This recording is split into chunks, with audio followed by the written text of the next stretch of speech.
Hey, what's up, guys? This is Justin from Justice League Swag, and today I'm going to be doing a deck profile on my Brandt deck that I played today in locals.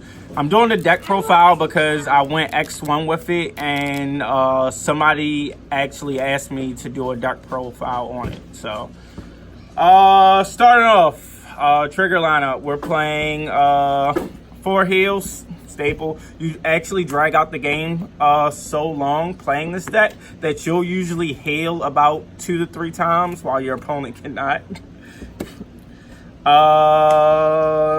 I'm playing 6 draws just because of how I built the deck. I want to get to all of my pieces as fast as possible, especially since draw triggers are also a defensive trigger. So 6. And then we're playing 6 crit because crits help us seal the deal. All right, grade 1 lineup. I am playing 4 Ferment Deleter Gain. This allows me to rush my opponent as well as snipe some of their grade 1s on field if my opponent tries to rush me, because the biggest weakness to Brandt is critical vanguards and rush decks. Because it's a turtle deck, you want to take out their support before they could get a field going. Playing against Royals, I was able to, like, after they did their whole like Blaster Blade and Booster and Wangle thing, I was able to take out the Wangles and then attack the Blaster Blades if I needed to. Also, what you could do with this is, for, say if you go first, on your second turn you ride into grade 2, then you can rush and poke at your opponent with this. So your their following turn, they can only attack your Vanguard since you have no target on field because he retires himself to bind one of their grade 1s. And then you dump a card to draw. It helps you filter through the deck faster so you can see your pieces, your grade 3s and 4s. Next up for grade 1 lineup, I am playing 3 Jago. Again, this card is in here for rush. So if any of my opponents rush me, I'll play this card. A lot of other times, I won't play it until late game to delete lanes. So good card for countering rush decks. Just take out that entire lane. Next up for grade 1s, this is the only Starhawk grade 1 that I'm playing. The only reason why I'm playing him is because, again, if I'm rushed, I can guard with this and then it gives me a unit to field. Then his other ability to check my opponent's top deck card is pretty good. If I have the soul to do so, I soul blast the starter, check top. If I'm on the first grade 3 Brandt and the top deck card is a draw trigger, I bind it. Simple. Because only your opponent's heals and crits are reversed for the first grade 3 Brandt ride. Then lastly for grade 1s, I am playing 2. Magneteer. I'm playing 2 of this because it forces your opponent to respect the Vanguard. How the deck is structured, I'm going to bind at least one of my opponent's rear guard, so he's a permanent 10k booster behind my Vanguard. So what some people will try to do is they'll try to counterblast starve you, which is fine. You only need 1 counterblast a turn, but your Vanguard lane should be swinging for 33 or 34 with this boosting. So then they still have to block the Vanguard because then they run the risk of getting hit with a critical trigger. Well, you don't really have to worry because you're probably at 3 damage. So good card is good. Also with the force markers, I usually give the first force marker to rearguard first because the first Vanguard attack can hit Vanguard, well, your opponent's Vanguard unboosted. Then the next force marker I give to Vanguard to try to overpower, and then my last rearguard lane should have a booster behind it. The reason why I do it that way is because you're playing Link Joker. We don't gain a whole bunch of advantage fast, so you want to turtle your way into building a field. I'm going to do my grade 2 lineup next. I'm playing 4 White out the leader, back. Well, no, I mean white outer back. Wish he was the deleter. But his ability is pretty simple to use. What you do is do not call him over a force marker. I call him the rear guard early game rush to draw if my opponents didn't play cards, or to counter rush. So what you do is swing with your Vanguard. You get a trigger, then you give it to your rear guard that's not him. If your opponent hits a damage trigger, that's fine too. Still swing.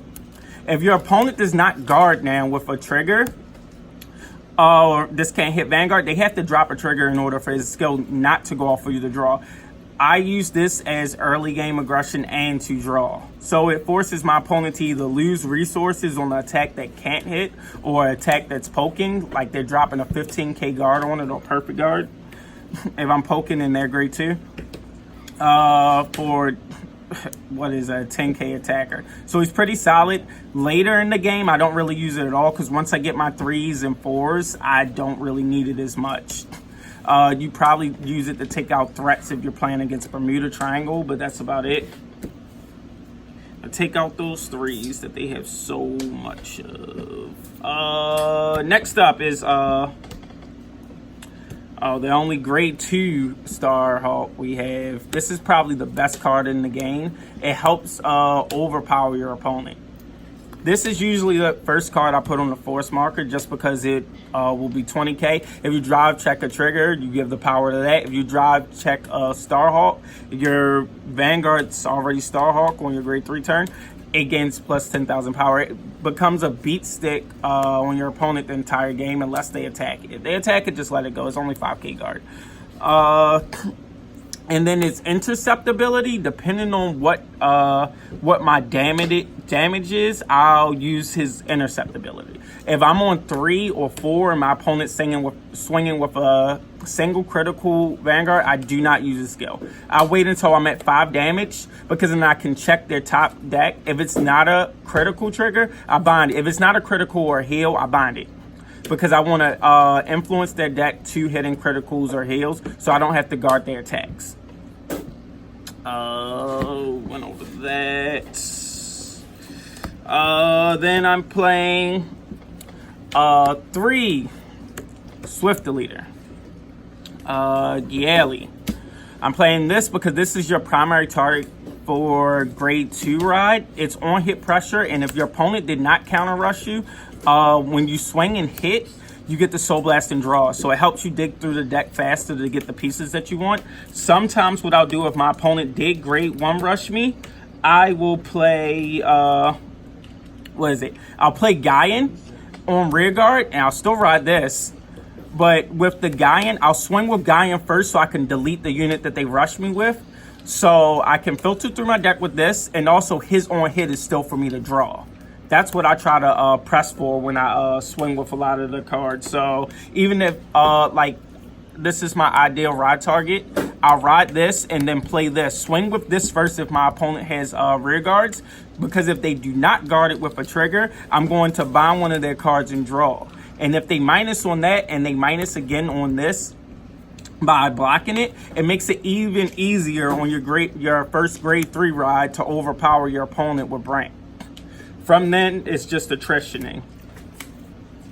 3, because the deck uses Soul for the grade 3 Brandt, and then I found it to be a problem late game because he only hits numbers when you first play it on rear guard. After that, he's just a 10k on hit binder card for Soul Blast. So that's why 3 instead of 4. Lastly, for grade 2s, this guy saved my life. I was thinking about taking it out, but his 10k intercept saved me in my matchup against Angel Feathers last match. Just because one of his lanes was hitting magic numbers. I was 14k base, but this made me 24 guarding one of his 19k attacks. So I like it. It allows me to rush and also be defensive at the same time. Against retired decks, I wouldn't play it on the field. I only play the 5k grade 2s because they just blow this up first. Then next up, grade 3 lineup. I am playing 4 Brandt. This is the entire deck is built against around him. The deck is very oppressive if you go first. Like, it's almost like playing this deck is kind of like playing Pale Moon. If you go first with it, it gives you a huge advantage in winning because you reverse triggers early. If I get more of these guys and I don't get the grade 4, I'll just keep rewriting them to use a skill. But my primary target is the grade 4. I'm not playing any other grade 3s in the deck because the deck, the way I built it, I draw so much or filter through the deck, I usually get to everything that I need. Or worst case scenario, I had the G assist, I still end up getting everything I need. Like one game against somebody today, I was grade stuck at 2 all game. But because of all of the leaders that I run where I can bind entire lanes and on hit, bind cards, or if they don't guard with a trigger, bind cards, it was so much pressure. My opponent ended up playing the entire game on grade 3 with no rear guards at all until I got to my grade 3 and then won. Then lastly for the lineup is 3 Brandt. 3 grade 4. The only reason why we're just playing 3 is because you only need to ride this guy twice to give a force marker to everything on your front row. If I have this in my hand and I've already run in grade 3 and I have more grade 3s, I will still ride this because shutting off all of your opponent's trigger abilities while reversing them is a lot better than just reversing their crits and heals. Because I found, like, especially at my shop, most players are playing their triggers 6 and 6. So they're playing either 6 front and 6 draw, or they're playing 6 crit and 6 draw. So local meta call for me, I'm running this guy 3 and making sure I'm going into it as soon as possible. All right, this is my deck profile on Brandt. Please like and subscribe. And if you have any other deck profile videos that you wish to see from this set that just released, let us know because I think we built everything from this set. Yeah, Brandt needs some more support, but nice deck, troll deck. That's all. Peace.